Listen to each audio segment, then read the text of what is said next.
Hi, my name is Dr. Wong. I'm a geriatrics doctor. I was a doctor at Kaiser with the geriatrics program for 30 years, and I worked at Straub as well. And today I want to talk to you about COVID, and I want you to be introduced to a website called COVID-19 Caregiving.com. And that website is one that I developed more than 6 months ago. And it's really meant to support caregivers because I think caregivers are really, really important. And the website is free. We have content like videos, and we have some posts in which I give instructions about various things. And we have materials we refer to. And there's also a section where you can ask the doctor a question. So that's the product I'm talking about today, COVID-19 Caregiving.com. So I started this website in April, which was really early on. And one of the first things I wrote about was how bad will it get? And you can see that I wrote that article in April. And basically my answer at that time was, we don't really know how bad it's going to get. Now, we're more than 6 months into it, and we know a lot better. At the very beginning, there was some concern that there may be as many as 200,000 deaths. And things have evolved. At the very beginning, the number of deaths slowly moved up to 100,000, and it wasn't clear that we would get to 200,000 deaths. And then after we passed the 100,000 threshold, we actually moved beyond the 200,000 deaths across the United States threshold now. So I want to tell you a couple personal stories about my work as a doctor. I actually took care of a patient with COVID, and so I was taking care of that patient when he was in the nursing home. And he'd already been in the hospital for almost a couple months. He'd been on a machine, and we were really happy because he looked really good. He was recovering in the nursing facility and was getting stronger every day, and was walking with a walker. But then just all of a sudden, he started to go downhill again. And he just one day said, I don't really feel like walking. And over the next couple days, he stopped eating and he stopped walking. And those things are bad signs in older people. And, he never developed a fever. His laboratory results didn't look that unusual. And, we looked at his chest x-ray a number of times, and it was hard to tell whether there was anything different, but he obviously wasn't doing well. And, it was a Friday, and I talked with him, and I talked with the sons, and I had to tell them that he, was not doing as well as he had done in the weeks leading up to that. And a decision really had to be made about what to do next, because he had really been looking forward to going home. And I knew that if he was to go home at that point, looking the way he was looking, that he might end up passing away. So over the weekend, he actually seemed about the same, and we had a little bit more of a talk. But finally, everybody decided to put him back in the hospital.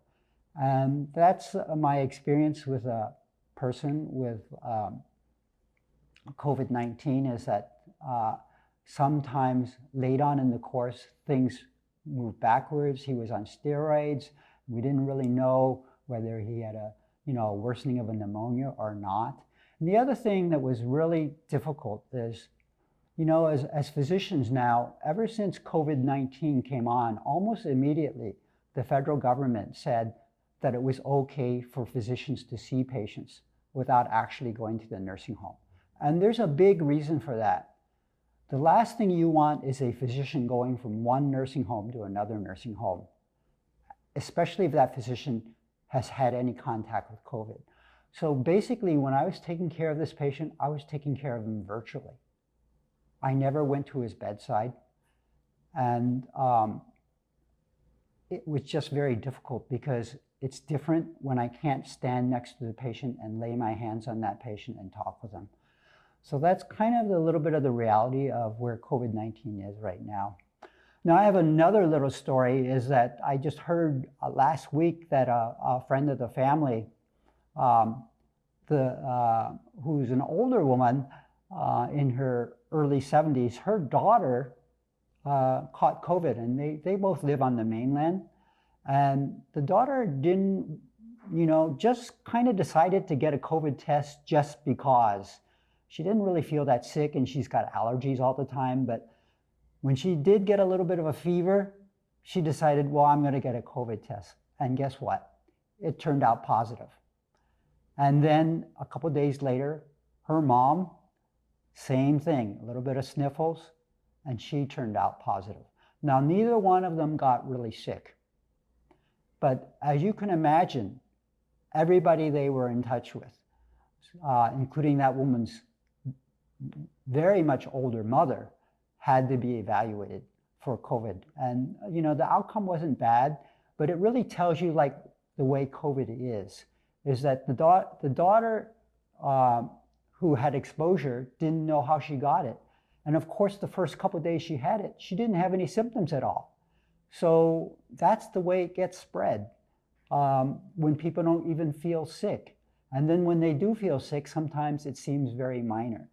And I think what you're going to see in the months ahead is more and more of this, that you'll hear stories about friends that it happened, just one person in the family got COVID, and then it spread to others. And this story is going to repeat itself over and over again. So what I'm saying is COVID-19, people ask, how much longer is this going to go on? And the answer to that is, it's likely that it's going to go on for a long time. This slide talks about what happens to people's emotions as any kind of pandemic lasts longer and longer. Pandemics can last well over a year. And as we're kind of a little bit past 6 months on COVID-19. And the line reflects the emotional response of people as a pandemic starts. And of course, there's a little bit of worry at the beginning, but then all of a sudden people feel better, which is that where that green thing says sprint, because people hop on top of it and says, we're going to do something about this. And this is what you saw throughout the country. People were starting to make masks, had all kinds of creative ideas about how to manage COVID. And then as it keeps on going on, that sensation, that feeling of we're going to beat this, kind of starts to go away as people realize it's going on longer and longer. And then what you start to get is a little bit of anger, sometimes some anxiety, and then also some degree of denial. It shouldn't be going on this long. So where are we right now in this emotional curve of the population? We're right there. And as you can see, there's a long time ahead. So we're no longer in a sprint. We're actually moving into a marathon. And people did not expect that. And for people who have not been through this kind of prolonged stress event before, it's very difficult. Interestingly, people in their 80s are more likely to take it in stride because they have had experiences over their life, maybe in World War II, that there were difficult circumstances that they know that they've been able to live through. But for younger people, even for the baby boomers, we haven't really been through this, and it can cause a lot of stress. So at the very beginning, I was thinking to myself, what can I do? I'm a geriatrics doctor, and as a geriatrics doctor, there's one thing I believe very strongly, and that is there is no one who's more important than the caregiver. And that doesn't get talked about a lot, but what was the impact of COVID on the caregiver? all of a sudden the caregiver, a lot of the times the caregiver couldn't even take an older person to see the doctor anymore. They just had to take care of them at home. And then caregivers deal with a lot of different issues. Sometimes caregivers not only are taking care of their mother or their father, but they're also taking care of a younger generation. And people are losing jobs. And all the responsibility is falling on the caregiver. So as a geriatrician, geriatricians are kind of like pediatricians. We don't just take care of the patient, we also take care of the caregiver. So in the case of a child, it's taking care of the mother or father.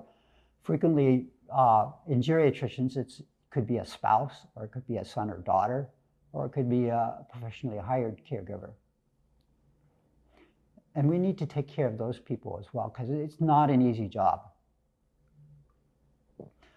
So what am I trying to accomplish with my website? How do I take care of a caregiver? First of all, the website intentionally talks about compassion. Compassion for the difficult role the caregiver is in. And it's important for the caregiver to feel not all alone, like they're a part of a community. And then lastly, let's make sure the caregiver is given some tools of knowledge to help them do the best they can. So as we're moving into a marathon, what is happening with the caregiver as they're needing to take this role on for longer and longer? And the very first thing in building resilience is, how resilient am I really? And this was one of the first articles I wrote, was, how sad are you? How much is anxiety starting to creep into your life so that your ability to be a good caregiver becomes less and less? And SAD is what we call an acronym. It's about, if you're not sleeping well, if your appetite's not as good, if you're starting to find yourself more and more angry, and then if you're also starting to feel like, I can't take this, I need to take a tranquilizer or a drug or take a drink, those are all signs that your resilience is going down. And we talk a little bit about how to manage these issues. And so I was mentioning in our website, we do have videos, and I talked with Pat, who is a nurse friend of mine, and her husband has dementia. And she mentioned how difficult her life has become with COVID, that she basically could not leave her house at all. She couldn't even go out to get the mail. And just for her to be able to share her story of that. And then she also shares some hints about how she deals with her own burnout. So these are the kinds of things that are available on the website. And then there's some videos about developing a sense of community. And developing a sense of community, it's basically saying you're not in this all alone. People are here to support you. One thing it does say is that you need to not feel isolated, but you have to reach out. And then lastly, the website does try to kind of give the perspective of a geriatrician. What does social distancing mean in terms of being around an older person? And how can the person who's a caregiver interact with a frail older person? And the question, can you even put a mask on a person who's older, especially if they have dementia?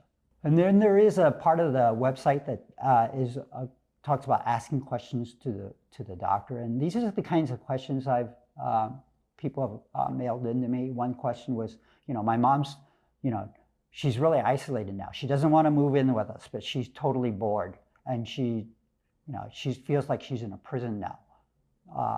How can I support her? So I gave her some resources and some thoughts about that. And another one was about, people are more and more concerned about being in a nursing home, but how safe is it to have a home health aide come to your house? So that was another question I answered. So I do encourage you to look at my website. We'll give you a PDF that talks about 4 or 5 different questions, and just download it for free. And there really is no cost to the website. It's just something that I'm doing because I do really feel strongly that caregivers are very, very important, and they need support. And I really want you to know is that you're not alone. just reach out, and I'd love to hear some comments from you. And that's all I have to say. The website is called COVID-19caregiving.com. Mahalo and aloha.